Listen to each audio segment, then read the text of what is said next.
Welcome back to Morning Trade Live. It's time now for the big picture. Let's welcome in Cooper Howard, Director of Fixed Income Research and Strategy, Schwab Center for Financial Research. Okay, Cooper, happy Friday. Thanks so much for joining us. Well, what a week. What are your takeaways? And what are you seeing as a result as far as the reaction in fixed income? Yes, well, thank you for having me on, Sam, and happy Halloween.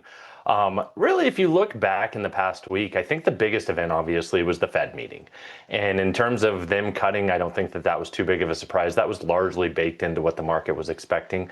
But really, kind of where we got a little bit maybe of a surprise is on expectations going forward. And I think that was a surprise to the market that Chairman Powell really threw cold water on the fact that maybe we won't get another 25 basis point rate cut in December.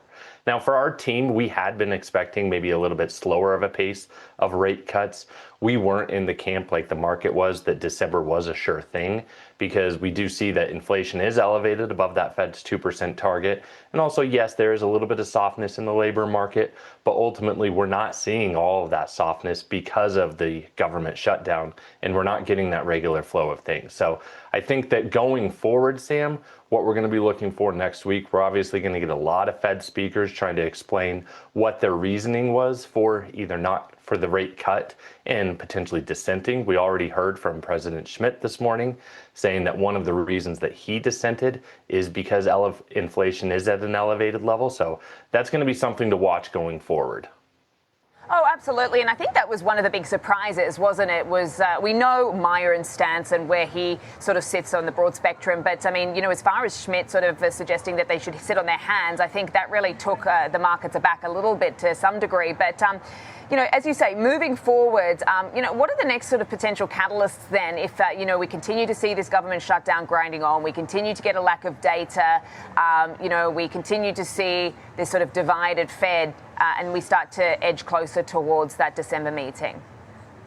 Yeah, so hopefully by the December meeting, we'll get that regular flow of data, but it does look like the two sides in Congress are very much at a stalemate. So who knows how much longer this government shutdown is going to continue on.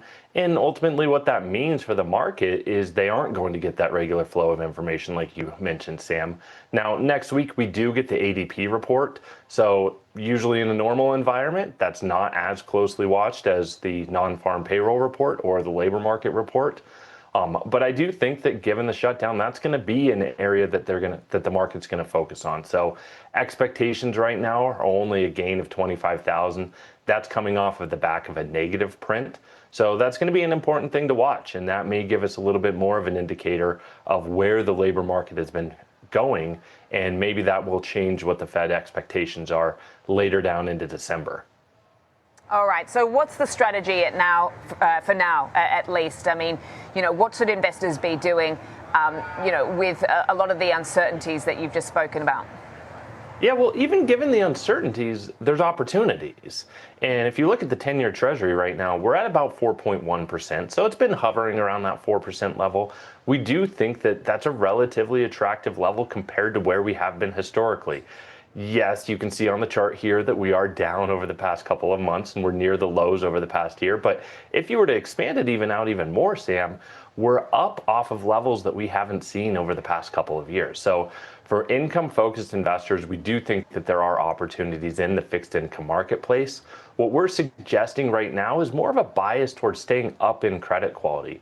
Part of the reason for that is that spreads are very tight. So that additional compensation that you're getting for investing in lower rated issuers, that's not that great right now. So we do think that it makes more sense to stick with an up in credit quality bias and focusing on some intermediate term duration. So we do think that for most investors, an average duration, a good starting point is about 6 years. And we do think locking in those yields can make sense in this environment, Sam.